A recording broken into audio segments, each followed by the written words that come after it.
Hey, what's up everybody? Welcome back to my channel and I see you again. Oke, jadi hari ini itu adalah hari pertama kali saya di Jepang kembali lagi ya.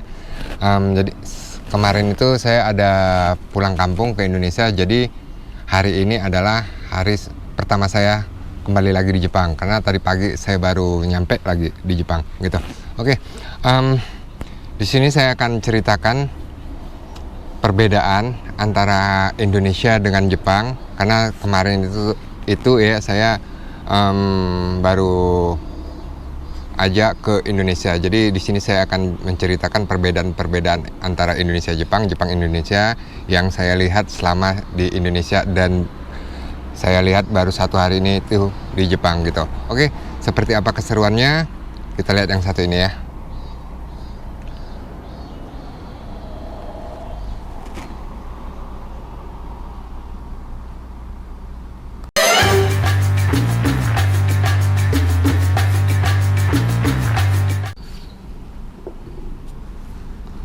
Oke ya guys, jadi di sini saya akan menceritakan pengalaman saya yang selama saya berada di Medan dan apa-apa aja yang saya jalani ya. Udah itu plus perbedaan antara Indonesia dengan Jepang, Jepang dengan Indonesia gitu. Selama saya di Medan beberapa minggu lah dikatakan ya, saya itu banyak yang saya jalani, banyak yang saya kerjain. Salah satunya saya ketemu dengan konten kreator yang ada di kota Medan, tapi ada di kota Medan ya, ini dia.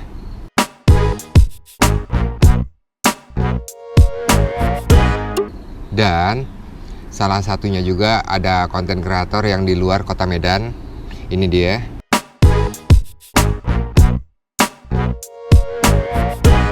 Oke, nah udah nih. Selain itu juga banyak ya yang saya jalani, misalnya saya ada off-road ya, berenang lah, bisa dikatakan berenang, memakai mobil, tapi bukan kita yang berenang, mobil yang berenang gitu. Udah itu kita melintasi melintasi medan yang ekstrim, lumayan ekstrim. Udah itu belum lagi saya ada manjat pohon nira seperti ini.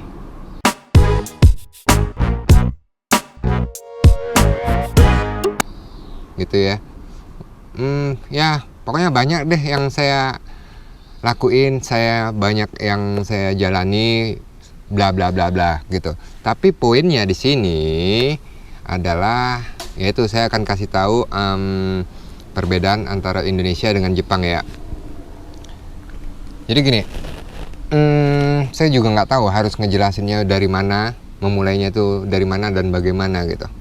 Tapi yang jelas sebelum saya jelaskan perbedaannya, di sini saya nggak punya maksud untuk menyinggung semua pihak lah ya. Saya nggak ucapin pihak mana.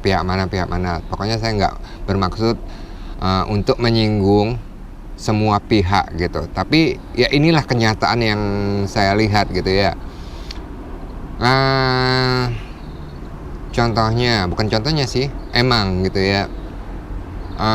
Lalu lintas di jalanan itu yang kemarin saya lihat di Indonesia itu kusut sekusut-kusutnya. Kalau penilaian saya kusut sekusut-kusutnya.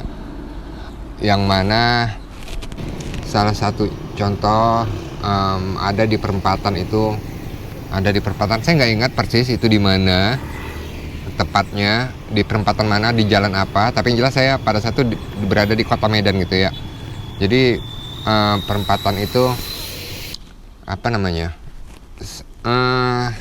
saling pokoknya nggak teratur lah gitulah intinya. Saya juga nggak tahu ngucapinnya pakai bahasanya apa, intinya ya itu nggak teratur gitu. Udah nih, belum lagi trotoar ya. Trotoar itu yang fungsinya buat pejalan kaki, ini itu ada aja yang menghambat kita untuk berjalan kaki, seperti misalnya motor itu parkir di trotoar gitu. Udah itu belum lagi warung ataupun bangku-bangku warung ataupun apa aja yang menghalangi buat kita yang pejalan kaki sebagai pengguna trotoar gitu ya.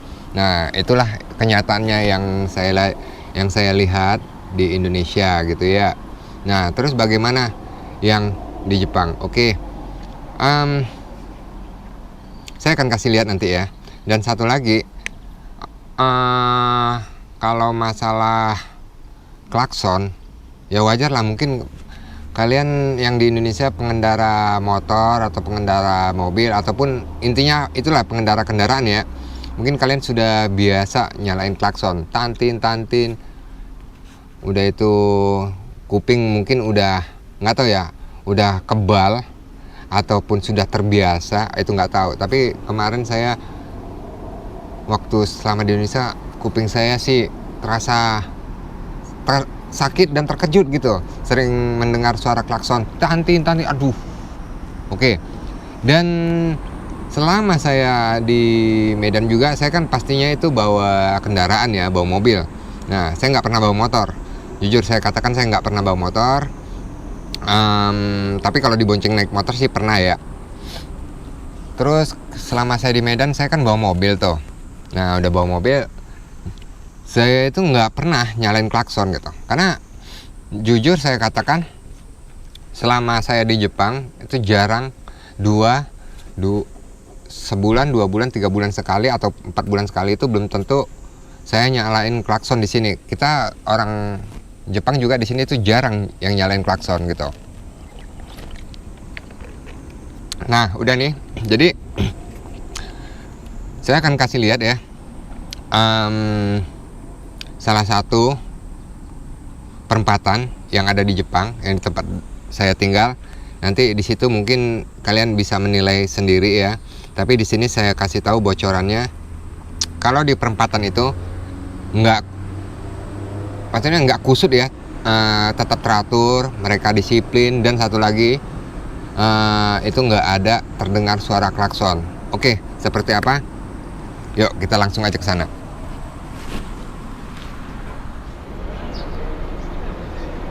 Oke guys, jadi di sini saya berada di salah satu titik di lampu merah ya, salah satu titik di kota, di tengah kota.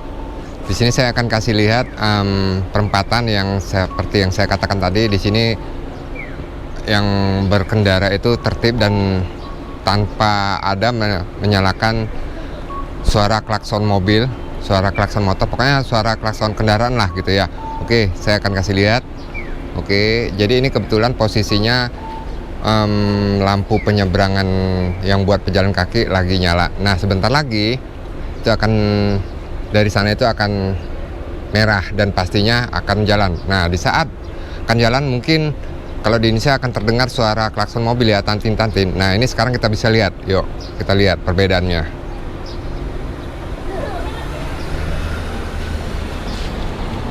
Nah, oke, dengar baik-baik.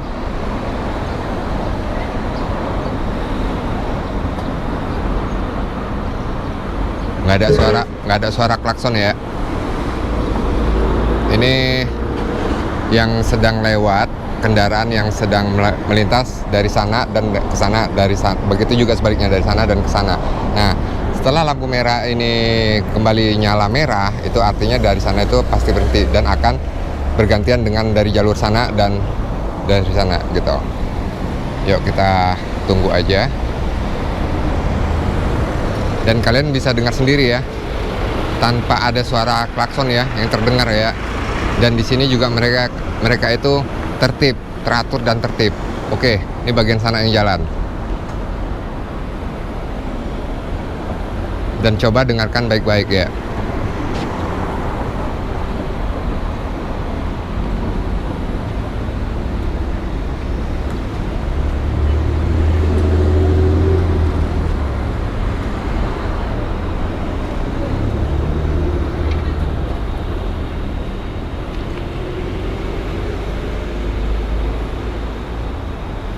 Nah, setelah ini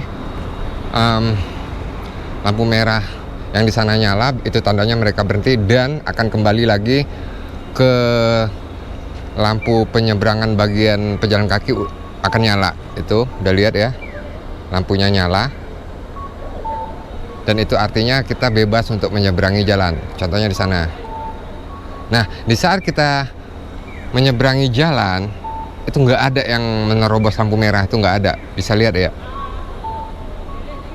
Tuh, nggak ada yang menerobos lampu merah. Jadi kita aman untuk berjalan kaki, itu aman gitu.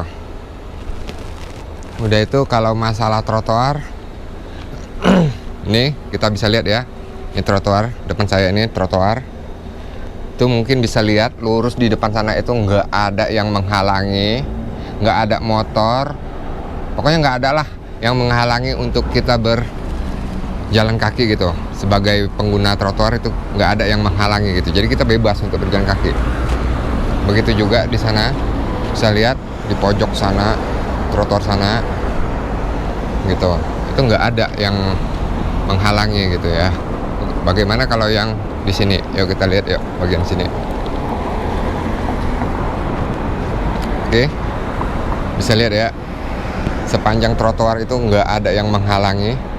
Kalaupun menghalangi mungkin mereka hanya itu di depan, tepat di depan saya ada tong sampah. Ya wajar lah tong sampah mereka gitu. Tuh jelas ya. Jadi trotoar itu bersih, aman untuk pejalan kaki tanpa ada motor ataupun tanpa ada sesuatu yang menghalangi kita sebagai pejalan kaki, sebagai pengguna trotoar gitu.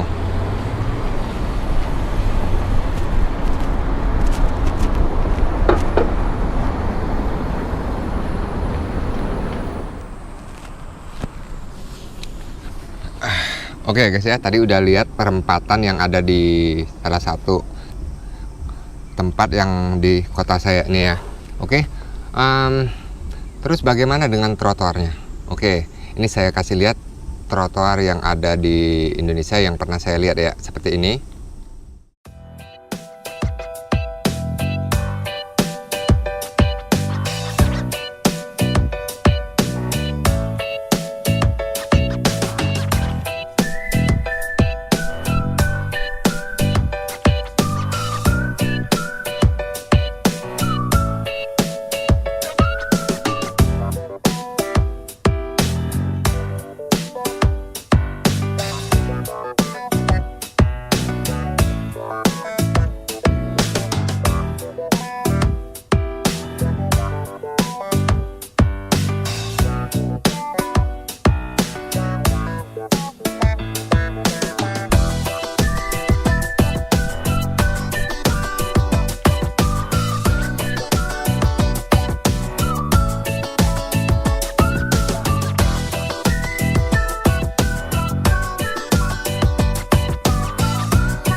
Nah, udah itu saya akan kasih lihat trotoar yang ada di sini ya, di Jepang, di tempat saya tinggal. Yuk kita lihat yuk trotoarnya seperti apa.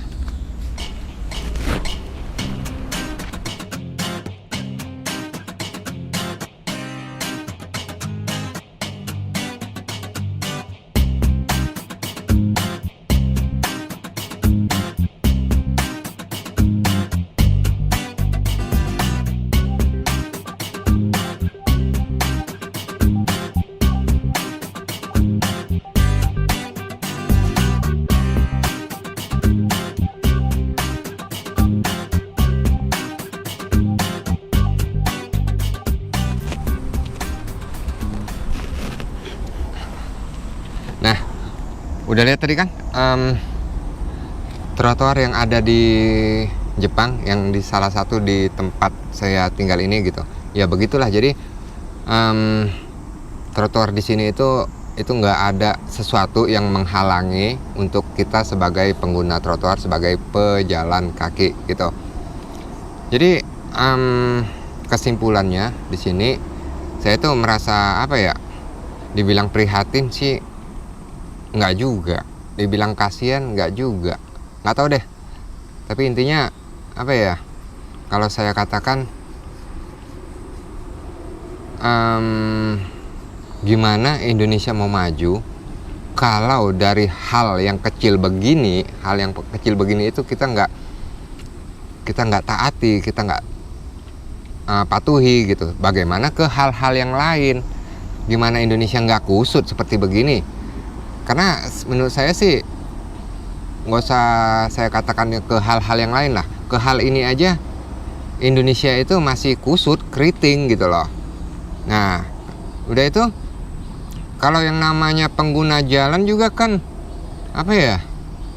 Kan nggak ada kelasnya, nggak ada orang-orangnya. Semua orang pasti menggunakan jalan, baik itu kalangan atas, kalangan rendah, mau dia pejabat kek, mau nggak pejabat kek, mau orang kaya kek, mau nggak orang kaya kek. Pokoknya dari semua kalangan itu kan mereka pasti menggunakan jalan, ya dong. Udah itu kita mau kemana-mana juga pasti menggunakan jalan, ya dong.